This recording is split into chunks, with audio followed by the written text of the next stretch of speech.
Good evening বন্ধুরা। বুদ্ধ পূর্ণিমার দিন আমি ঘট সাজিয়ে নিলাম।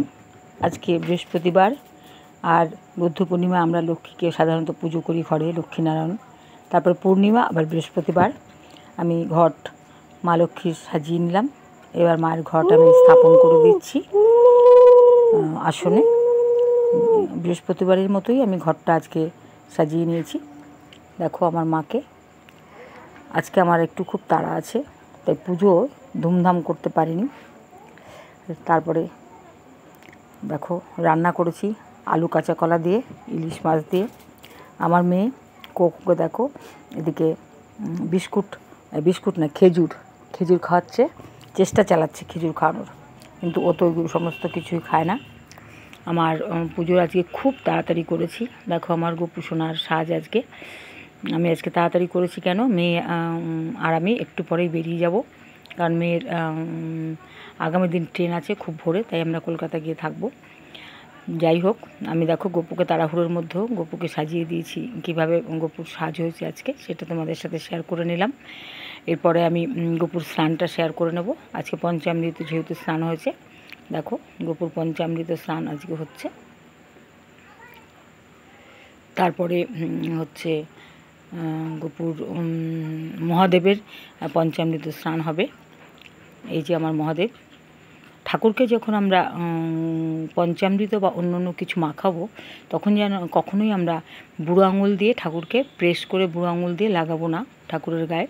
আমরা অনামিকা এবং মধ্যমা দিয়ে লাগাবো, ঠিক আছে? সে পঞ্চামৃতই হোক, ঘি মধু হোক, যে কোনো বিগ্রহকে যখন আমরা কোনো কিছু মাখাবো, তখন আমরা বুড়ো আঙুল দিয়ে এবং তার পাশের আঙুলটা দিয়ে মাখাবো না।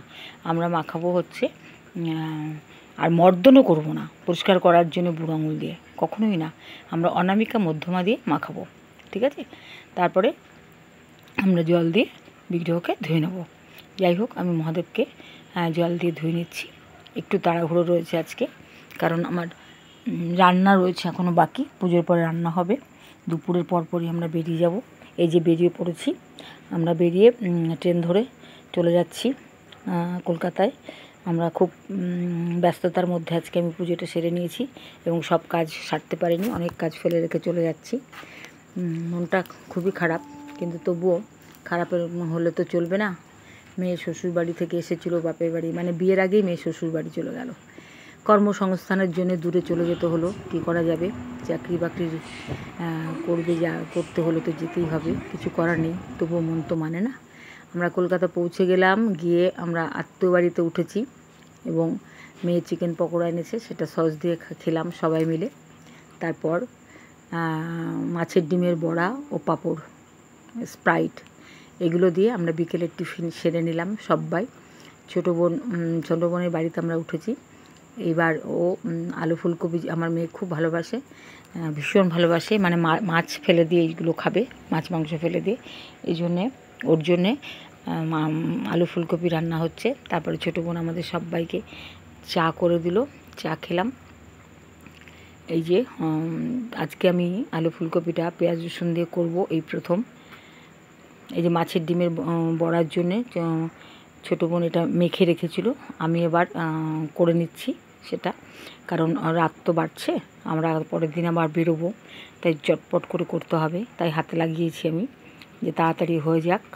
মাছের ডিমের বড়া পেঁয়াজ রসুন দিয়ে হচ্ছে, বেসন দিয়ে, একটু নুন মিষ্টি, জাস্ট হলুদ। এদিকে আমাকে বোন কাপে করে স্প্রাইট দিল, আমি বড়া ভাজতে ভাজতেই স্প্রাইটটা খেয়ে নিচ্ছি। দেখো শেষ করছি। এরপরে ভাজবো হচ্ছে মাছ ভাজা করব। পরে মাছ ভাজা করব, কেন কি মাছের ঝোল বোন করেছিল না, আমাদের জন্য ওয়েট করছিল, কিন্তু আমরা মাছ ভাজা খাবো এবং আলু ফুলকপি খাবো, সেই জন্যে পুরো বড়া কটা আমার ভাজা হয়ে গেছে। দেখো সব বড়া আমি ভেজে নিয়েছি লাল লাল করে। এইবার মাছগুলো আমি ভেজে নিচ্ছি, তার সঙ্গে ভেজে নিচ্ছি কয়েকটা শুকনো লঙ্কা দিয়ে মাছ ভাজা, মাছের বড়া, গরম ভাতে দারুণ দারুণ করে খাবো। এইবার ফুলকপি আমি একটু তেল দিয়ে ফুলকপিটা ভেজে নিলাম। তারপরে এবার অল্প আলু দেব, অল্প আলু দিয়ে আলুটা ভেজে নেব। আমি আজকে এই প্রথম বোধহয় পেঁয়াজ রসুন দিয়ে ফুলকপি রান্না করব। যাই হোক, ফোড়ন দিয়ে ফুলকপিটা কষিয়ে ঝোল দিয়ে দিলাম। ফুলকপি রান্নাটা ঝটপট করে নিলাম।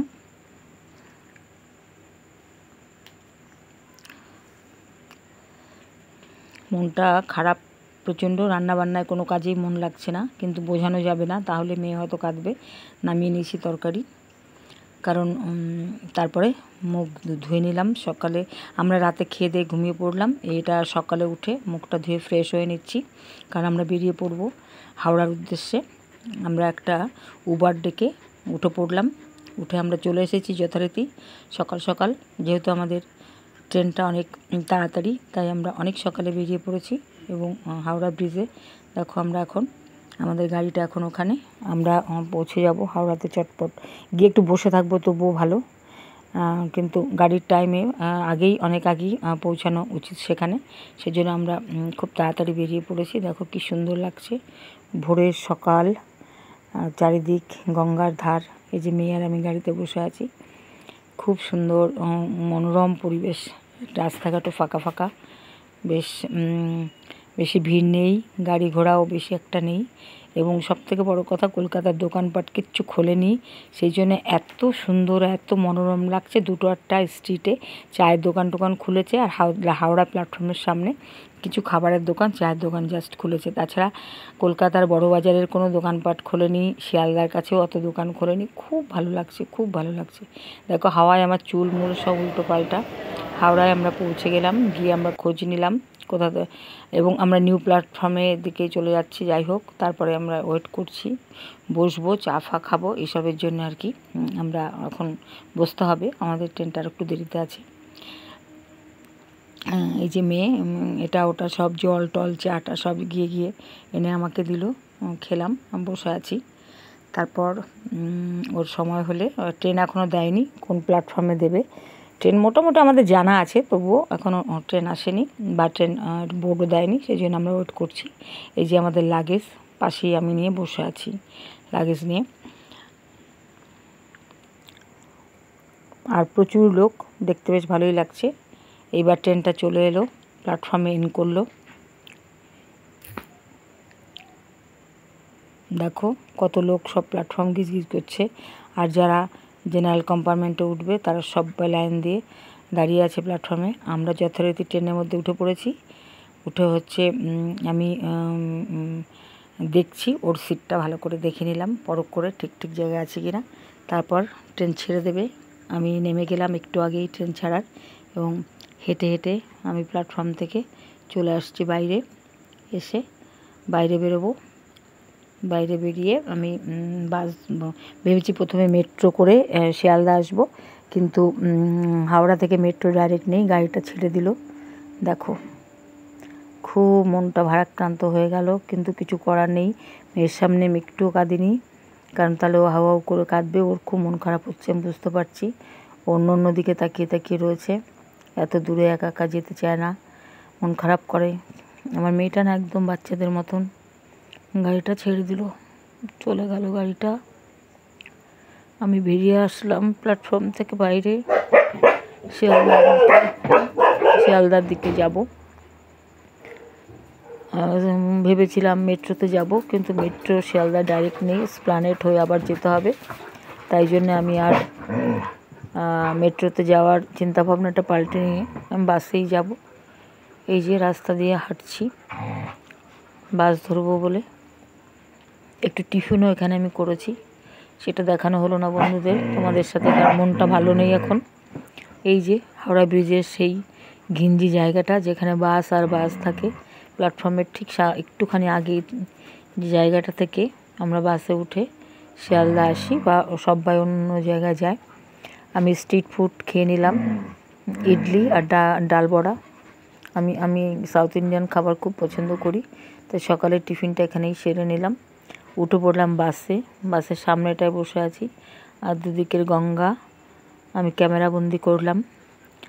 কি করব, মনটা খারাপ, তবু আমি ভিডিও করলাম, যেহেতু আমি তোমাদের সাথে আজকে একটা ব্লগ শেয়ার করব, তাই যতটা পেরেছি। খুব ভালো হয়নি, আমি নিজেও জানি আমার ভিডিও ভালো হয় না, আমার ক্যামেরা যেমন কমা তেমন এডিটিং ভিডিও আমি অতটা ভালো পারিও না, যাই হোক তবুও শিয়ালদা, দেখো শিয়ালদা প্ল্যাটফর্ম উঠে বসলাম ট্রেনে, কৃষ্ণনগর লোকালে। আমি আসবো রানাঘাট। আমার পাটা সামনের সিটে দিয়ে বসেছিলাম, পাটা ক্যামেরা করতে গিয়ে পাটা উঠে পড়েছে বন্ধু, ট্রেন ছেড়ে দিল। অনেকটা এসেও গেছি, রানাঘাট পৌঁছানোর অপেক্ষায় রয়েছি। নেমে গেলাম রানাঘাট, কিন্তু খুব রোদ। এ সাবওয়ে দিয়ে যাচ্ছি, তাই জন্য মাথাটা কাপড় দিয়ে ঘোমটা দিয়েছিলাম। সাবওয়ে, আমার বাড়ি সাবওয়ে দিয়ে যেতে হয়। সাবওয়ে করে উঠলাম উপরে, উঠে এবার দেখো রোদের মধ্যে দিয়ে যাচ্ছি, সেই জন্য আমি ঘোমটা দিয়ে নিয়েছি। ঘোমটা দিয়ে নিয়ে বাড়ির মুখে রওনা হলাম এবং বাড়িতে অবশেষে পৌঁছে গেলাম। এই 12:30টার আগে আমি বাড়িতে পৌঁছে গেলাম। নমস্কার, সবাই ভালো থাকবে।